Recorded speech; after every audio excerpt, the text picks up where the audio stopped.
It has been said and believed by many that art is the highest form of expression and appreciation is the highest skill a person can master. If we put the two together and define it accordingly, art appreciation is one of humans' ultimate feats. But did you know that art and art appreciation can also be used as an instrument to begin a movement and bring about change, not just in a person's life, but in society? Hello there, senior high school learners! I'm your art tita, Teacher Joanne. For this learning session, we will get to know the remarkable artists in the country in the field of literature and performing arts. Have fun in learning here in our lesson for contemporary Philippine arts from the regions.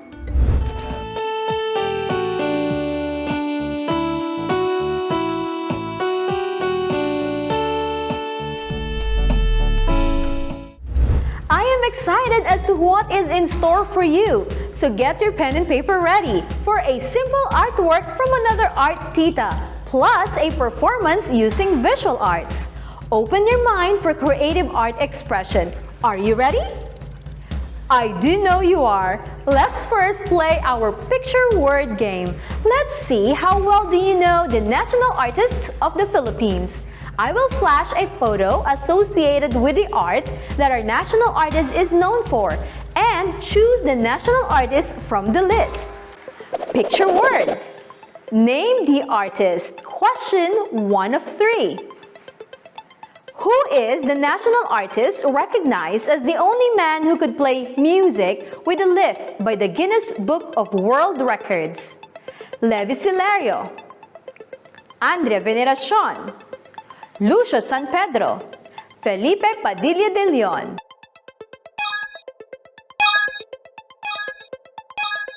The correct answer is Levi Silerio, national artist for music and literature. Art Tita Trivia!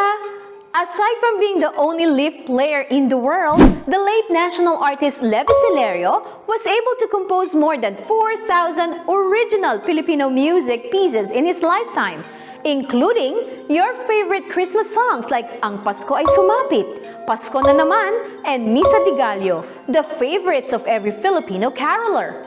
He worked with fellow awardees of the Order of National Artists for Music, like Maestro Lucio San Pedro for the song Sa Ugoy ng Duyan, the timeless traditional classic Bahay Kubo of National Artist for Music Felipe de Leon was the inspiration for Levi Silerio in composing the music and lyrics of Leron Leron Sinta. Question 2 of 3. Who is the national artist for cinema who is known for his portrayal in Ang Panday? Hernani Cuenco, Fernando Po Jr., Ryan Cayabyab, Lino Broca.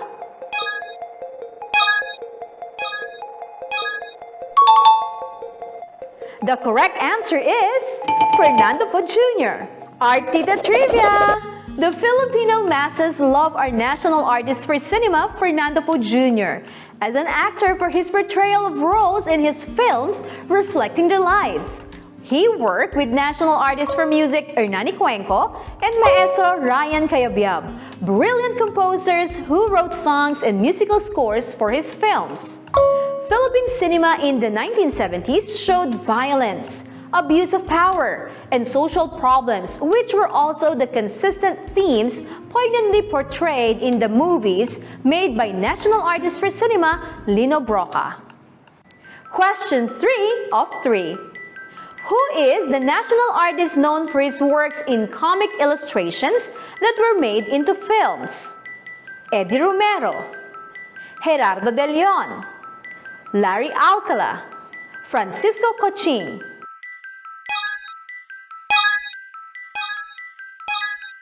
The correct answer is Francisco Coching. Art Tita Trivia! National Artist for Visual Arts Francisco Coching has been given the Dean of Filipino Illustrators as the influence of his work as a comics illustrator ushered in the golden age for comics in the 1950s. His creative imagination and the distinct style in the strokes of his drawings showed in his characters. He collaborated with national artists for cinema, Lamberto Avellana and Gerardo de Leon, in turning his comics novel on Lapu-Lapu and Pedro Penduko into films. National artist for visual arts Larry Alcala became well known for Slice of Life. His editorial cartoon series is his most popular work. Were you able to analyze how the pictures represent the creative minds of the geniuses who work together? That is collaboration. Most artists work together to integrate a new art form as a common practice to share meaningful experiences. Lahat ng utos ko sinusunod, buong puso ako. Si Manang ako. Ako. Si Manang ako.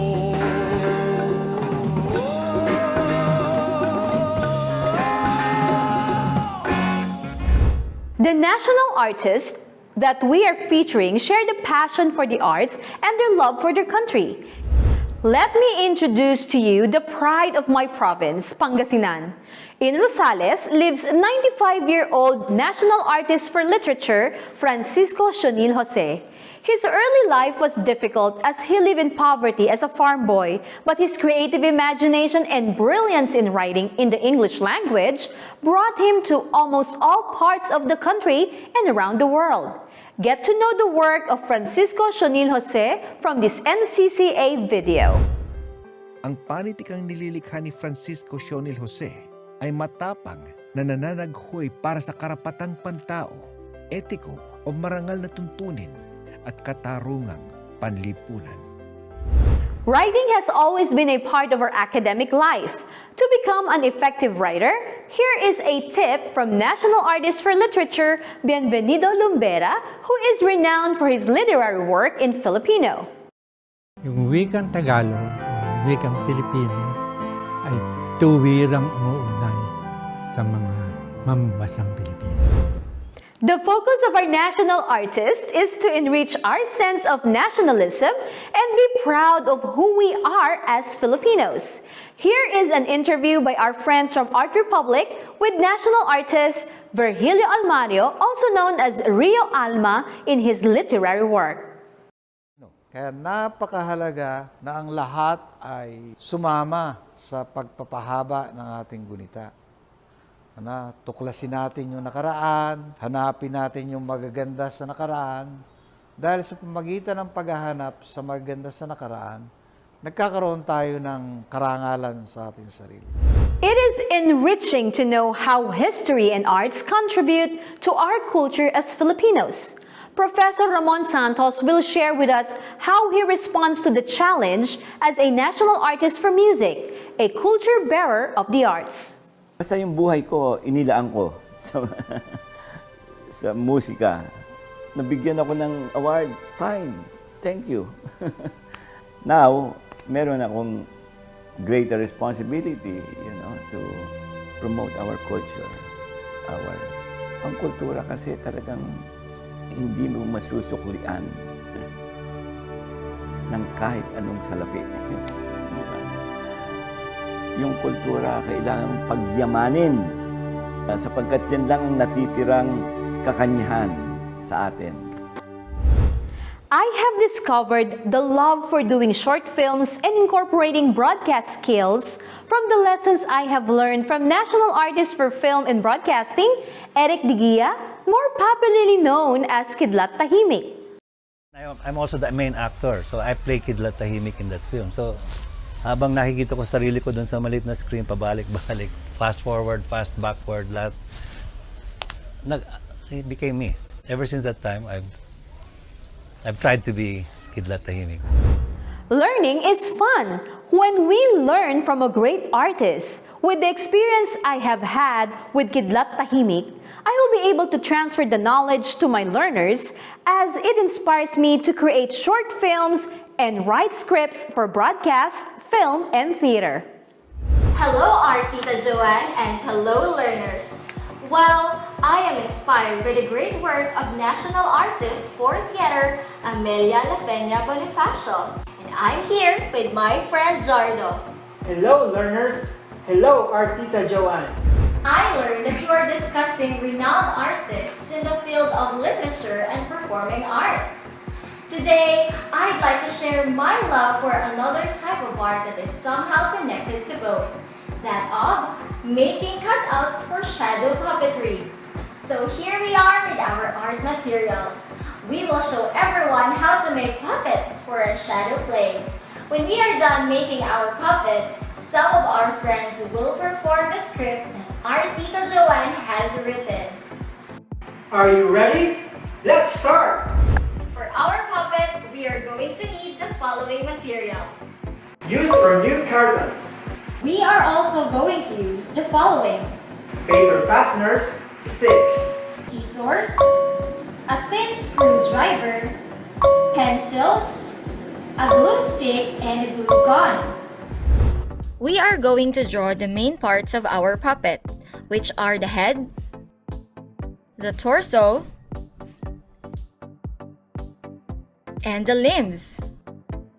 As for the limbs, we are going to divide each limb into two.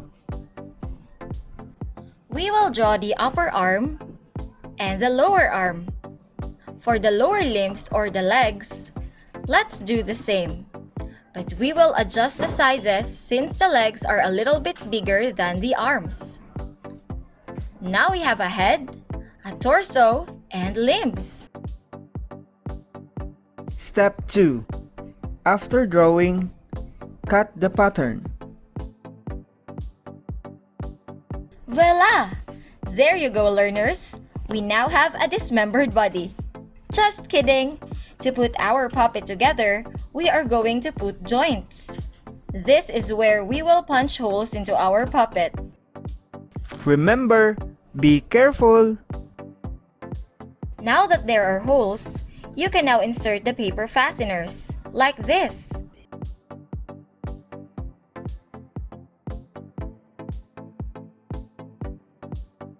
And fold the extra metal behind the puppet so they don't show when we finally use them later.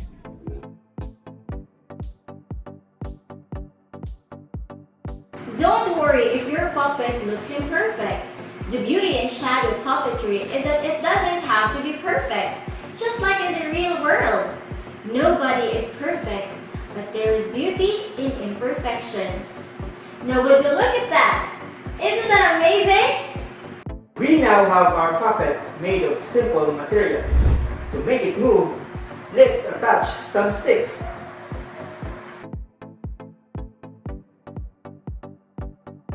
Wow! It's alive! Now learners, here's a short play written by our Tita Joanne. Noong sinaunang panahon, simple lamang ang buhay. Sa may kanayunan, may bayanihan. Matulungin ang bawat isa. Gaya na lamang ni Juan. Ngunit isang araw, biglang, umuwi na tayo! Nandiyan na sila! Ang mga Hapon! Nagsitakbuhan ng lahat, ngunit nahuli si Juan. Halika na! Takbo lang kayo, bata! Inuna niya munang tulungan ang iba.